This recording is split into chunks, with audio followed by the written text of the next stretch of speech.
Mom and Dad gave me permission to move in. If you don't like it, call the police.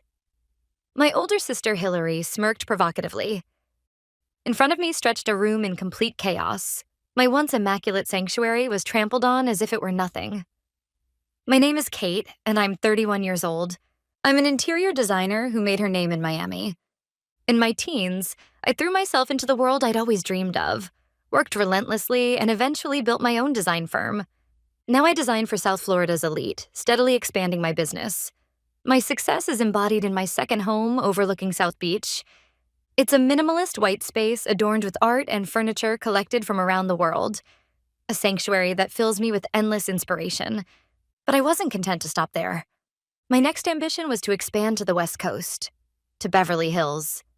Opening a new design studio and gallery would be a huge investment, and it required serious capital. So I made a practical decision. I would rent out my Miami penthouse and use the rental income to fund the expansion. Once the plan was set, I acted quickly. First, I asked Steve, the property manager I trusted most, to find the perfect tenant. Then I instructed my attorney to draw up a flawless lease agreement that would anticipate every possible risk and fully protect my rights as the landlord. My motto has always been, in business, everything comes down to paperwork and contracts. To ensure the property was in top condition, I renovated the interiors and installed a state-of-the-art security system. A few weeks later, the penthouse gleamed like a luxury hotel suite. I was confident it was ready. All that remained was to find the right tenant. At that point, there wasn't a single doubt in my mind. I had no idea that someone who would trample all over my sanctuary was much closer than I thought. My parents lived peacefully in the Florida suburbs, a typical middle-class couple who didn't quite grasp the scale of my business. One weekend, I visited them to tell them about my plan to rent out the Miami penthouse to fund my West Coast expansion. Mom, Dad, I've decided to open a new studio on the West Coast, I began. So I'm going to rent out my Miami place for a while. My father squinted proudly. That's amazing, Kate. I'm proud of you. But my mother frowned slightly. Rent it out? To strangers? That beautiful house? Isn't that dangerous? Don't worry, Mom. I'm using a management company I trust, and my lawyer's involved too. Everything will be by the book. That's when it happened. As if she'd been waiting for her cue, my sister Hillary walked in with her 3 kids. She must have been listening outside the door. Kate's renting out her place? She said in a mock-surprised tone. The kids instantly turned the living room into chaos, jumping on the sofa, demanding snacks. Yes, it's for business. When I said curtly, Hillary's face lit up as if she'd been waiting for this moment. Oh, perfect then. You can rent it to us. Her words were so casual, so unguarded, that for a moment I couldn't even process what she'd said. To you? Right. Our apartment's way too small now that the kids are growing up. And your penthouse is in such a great school district, isn't it? It would be perfect for the kids' education.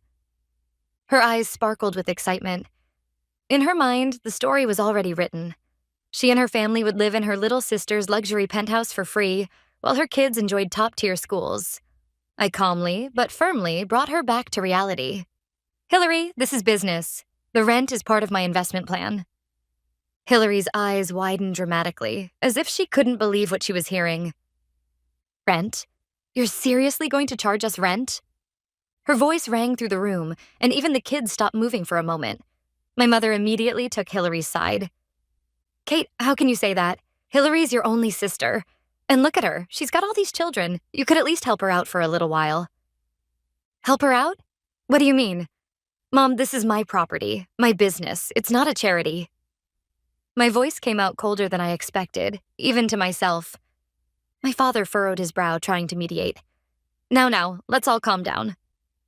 But once Hillary's temper was lit, there was no stopping her. She put her hands on her hips and glared at me, like some self-righteous heroine standing up for justice. Kate, you just don't understand. You have no idea how hard it is for a normal family to raise 3 kids. All you ever think about is making money. You've never had to worry about grocery bills or tuition the way we do, have you? Her words were so unfair they almost made me laugh. She had no idea how hard I'd worked, how much risk I'd taken to build the life I could finally have. And she never wanted to know. In her eyes, I was nothing more than the lucky little sister who makes easy money. You wouldn't understand. Hillary's voice cracked into a shrill, hysterical pitch. You live alone in your fancy apartment, doing the job you love, making tons of money. What's so wrong with helping your family a little? And now you're telling me you want to charge your own sister rent? You're so greedy, Kate. You're heartless. Greedy? I repeated the word slowly, as if hearing it for the first time. I could feel the blood rushing to my head, a heat that blurred my vision. I wasn't angry anymore, just stunned by how absurd it all was. My mother spoke next, driving the knife in deeper. She's right, Kate. You're in a position to help your family. That's what family means, doesn't it? God wants those who have to share with those who don't. God? I almost laughed out loud. What they were doing wasn't generosity, it was self-righteous dependency dressed up as virtue. I stood up quietly. That's enough. This conversation is over. My decision stands. I turned to leave the living room, but Hillary's piercing scream hit me in the back. Don't you walk away from me, you ungrateful brat! That family meeting hadn't been a discussion. It was just an exhausting, pointless assault on my patience. A few days later, Steve from the property management company called. Kate, great news. We've had several inquiries, but there's one couple in particular I think would be perfect. Both doctors, solid background, excellent references, and they absolutely love your design. Would you be willing to meet them and show the place in person? It was exactly what I'd hoped for. A pair of doctors would be ideal tenants. Responsible, respectful, financially secure. Of course, Steve. Set up the appointment, I said without hesitation. The showing was scheduled for Friday afternoon. At 2 p.m. that Friday, I met Steve and the Fords in the lobby of my penthouse building. Dr. Ford was a calm, refined gentleman, and his wife exuded intelligence and grace. The moment we shook hands, I knew they were the right fit. This way, please, I said, confidently pressing the button for the private elevator. As we ascended, Steve explained the building's advanced security systems, filling the space with polite conversation. This second home means a lot to me. I designed it right after starting my firm. It represents the beginning of everything. Standing before the living room door, I placed my finger on the smart lock. I'm sure you'll love it. A soft click sounded as the lock disengaged. With practiced grace, I opened the door. Please come in. But my words froze mid-sentence. What spread out before me wasn't the serene, immaculate space I had so carefully crafted. The Italian glass coffee table that should have been in the center of the room had been shoved aside, buried under a half-empty cereal box and a milk carton. The pure white leather sofa was covered with a garish cartoon blanket, and the floor was littered with colorful plastic toys like landmines. And in the middle of it all sat Hillary. Wearing sweatpants, clutching a bag of potato chips, she was watching a loud kids' cartoon on the TV. Beside her, little Mia, the youngest, was scribbling with crayons across one of my prized art books. I heard Steve suck in a sharp breath behind me. The Fords stood frozen, unable to comprehend what they were seeing. Kate, what on earth is going on here? Steve's voice was calm, but I could hear the disbelief behind it. Hillary finally looked up, noticing us for the first time. But there wasn't a trace of guilt or embarrassment on her face. If anything, she looked mildly annoyed, as if we'd interrupted her afternoon. Oh, Kate, you should have called before coming over, she said, perfectly composed. And in that instant, I felt something inside me snap. Hillary, what are you doing here? I couldn't keep the tremor out of my voice. I didn't know whether it was anger or bewilderment. What, like it's not obvious? She popped a chip into her mouth and said it as if it were the most natural thing in the world. Mom gave me a spare key yesterday, so we moved in. You're going to rent it to us, right? A spare key. Right. I'd left one spare at my parents' house for emergencies. My mother had taken it, without my permission. From the kitchen, the other two children peered out. Their hands were smeared with chocolate.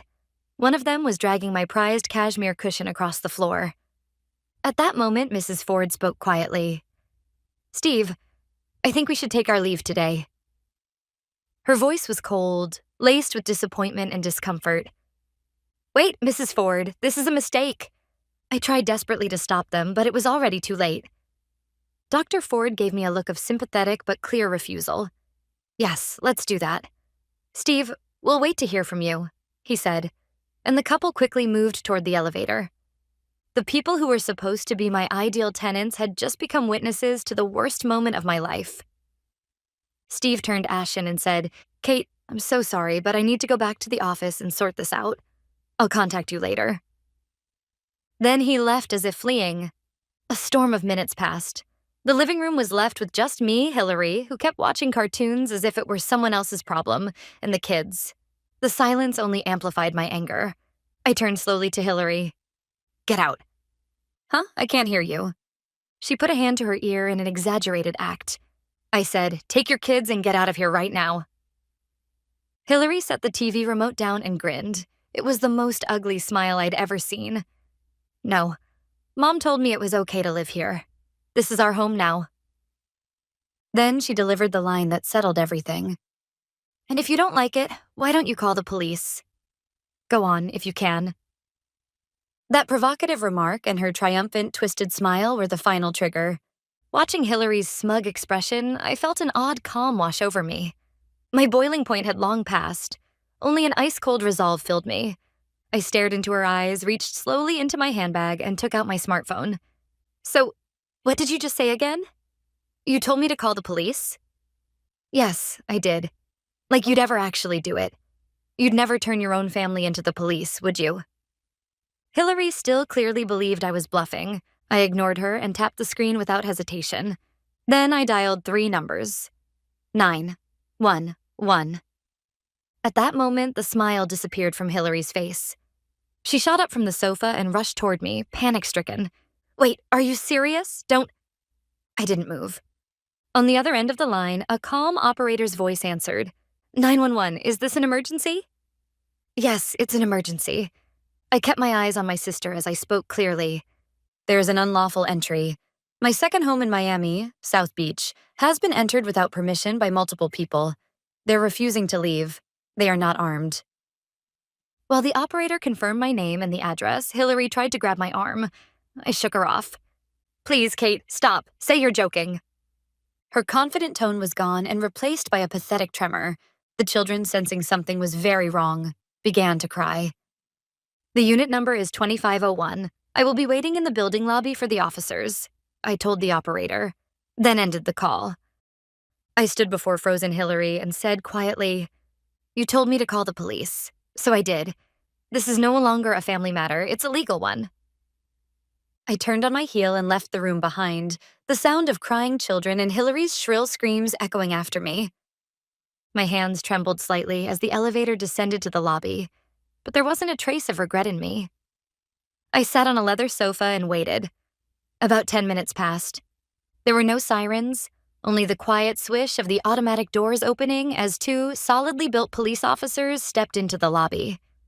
I rose, approached them, and calmly presented my ID while explaining the situation as briefly and clearly as possible.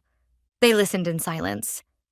When I showed them the digital copies of my ownership documents, the older officer, Sergeant Jackson, nodded. "Understood, miss. Would you please take us up?" We rode the elevator back up together. Even from the hallway, I could hear children crying and Hillary's hysterical voice on the phone, no doubt calling our mother for help. I unlocked the door with my keycard. The chaos inside was unchanged. When Hillary noticed the officers, she froze, then stammered, "What the hell? You really called the police?" Sergeant Jackson spoke first, his tone calm but firm. "You must be Hillary. This is Kate, the legal owner of the property. We received a report that you and others entered and are staying here without her consent. That constitutes trespassing." "Trespassing?" "I'm her sister. We're family." "Family or not is irrelevant," the younger officer, Sergeant Brown, replied. "The owner has asked you to leave, which means you have no right to remain. Please gather your belongings and vacate the premises immediately." The moment she heard those words, something inside Hillary seemed to shatter. Suddenly, she lurched forward as if to throw herself at me. "This is your fault. You're ruining my life." Her eyes burned with hatred. But before she could touch me, Sergeant Brown grabbed her arm and held her back. "You're interfering with police duty." Despite the warning, Hillary began to thrash wildly, trying to wrench her arm free from the officer's grasp, her movements frantic and unhinged. "Let me go, you monster!" Her resistance only made things worse. Sergeant Jackson moved in to assist, and within seconds, they had her restrained and in handcuffs. Trespassing and obstruction of justice. You're under arrest. Hillary stared in disbelief, as if her mind refused to process what had just happened. She screamed, cried, cursed, begged, all in a jumble of words that made no sense. Her 3 children stood frozen, horrified by the sight of their mother in handcuffs, while one of them wailed uncontrollably. The living room was pure chaos, like a scene from hell.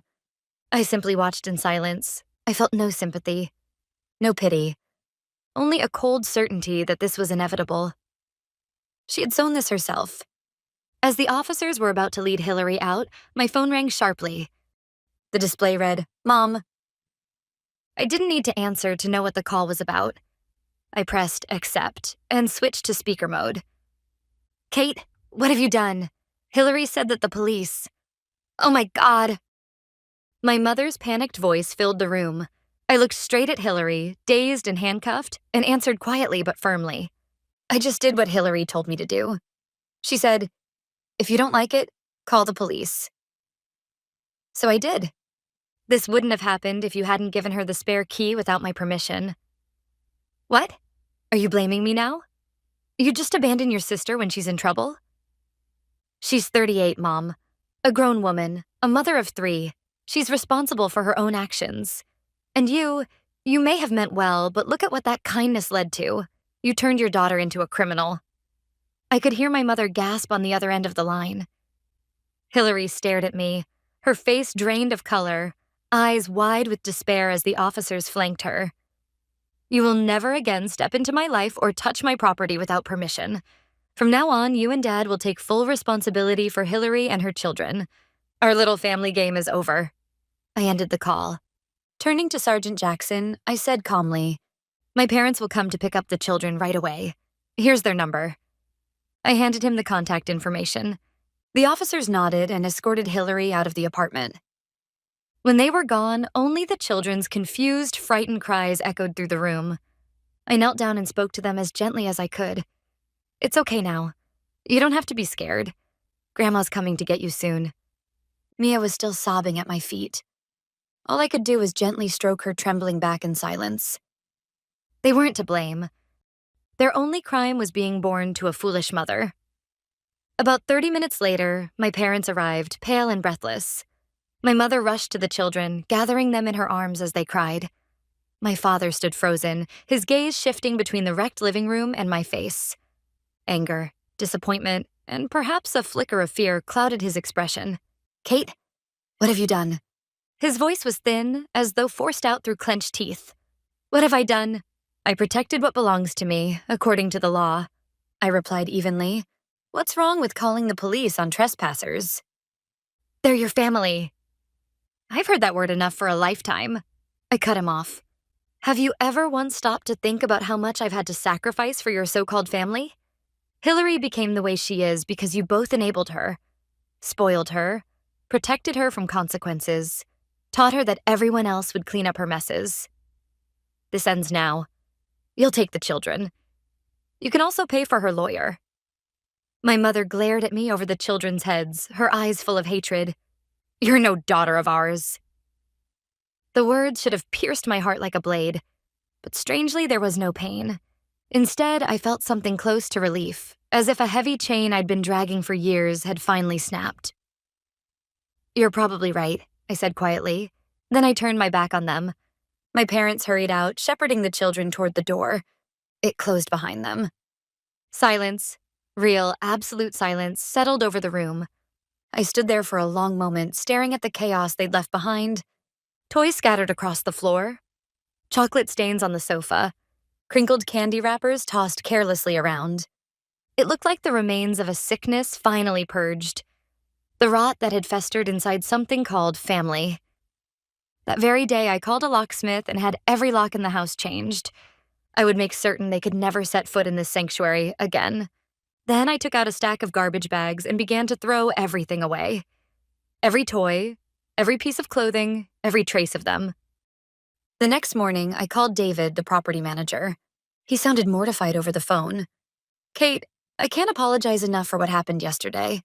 I already reached out to the Fords personally to smooth things over, but I'm afraid—" "I know, David. Regaining their trust will be difficult." I cut him off mid-sentence. But my decision stands. You've done enough. If you think it's better for me to find a new management company, I'll understand.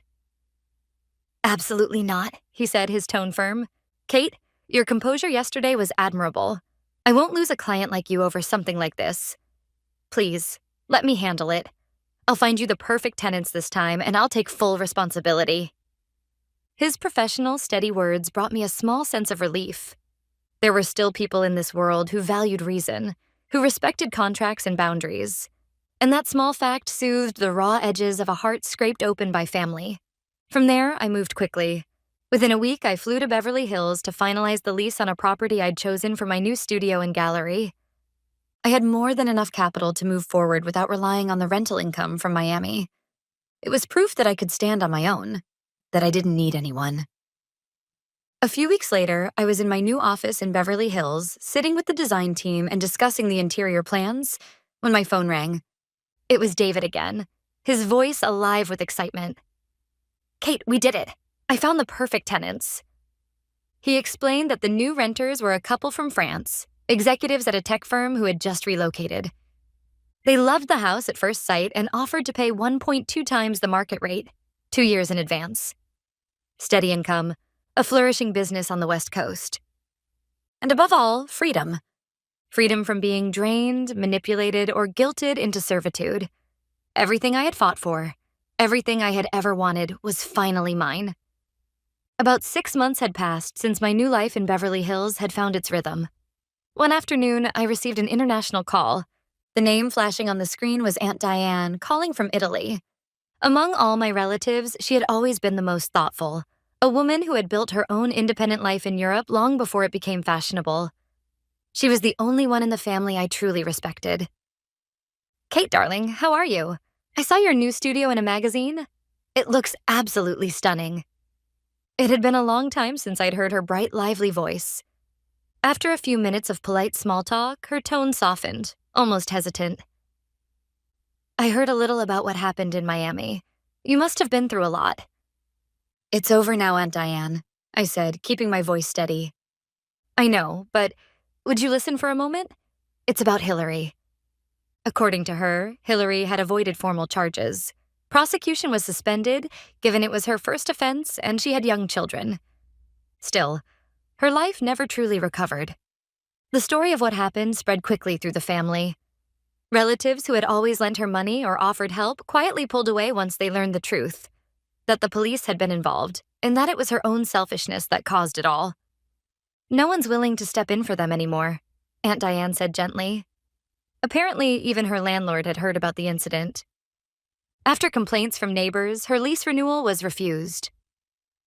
Even your parents, concerned with appearances, no longer coddle Hillary as they once did. In the end, they ended up moving to a small, rundown apartment on the outskirts of Miami. I listened in silence. Strangely, I felt no anger, no satisfaction, only calm. Kate, you did the right thing. Her voice was gentle, yet filled with quiet strength. You are not obligated to sacrifice your life for the sake of a chain called family.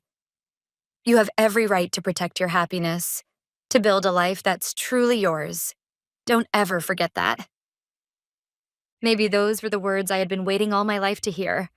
I no longer think of the Miami house as a sanctuary. It's just one of my properties now, a part of my business portfolio.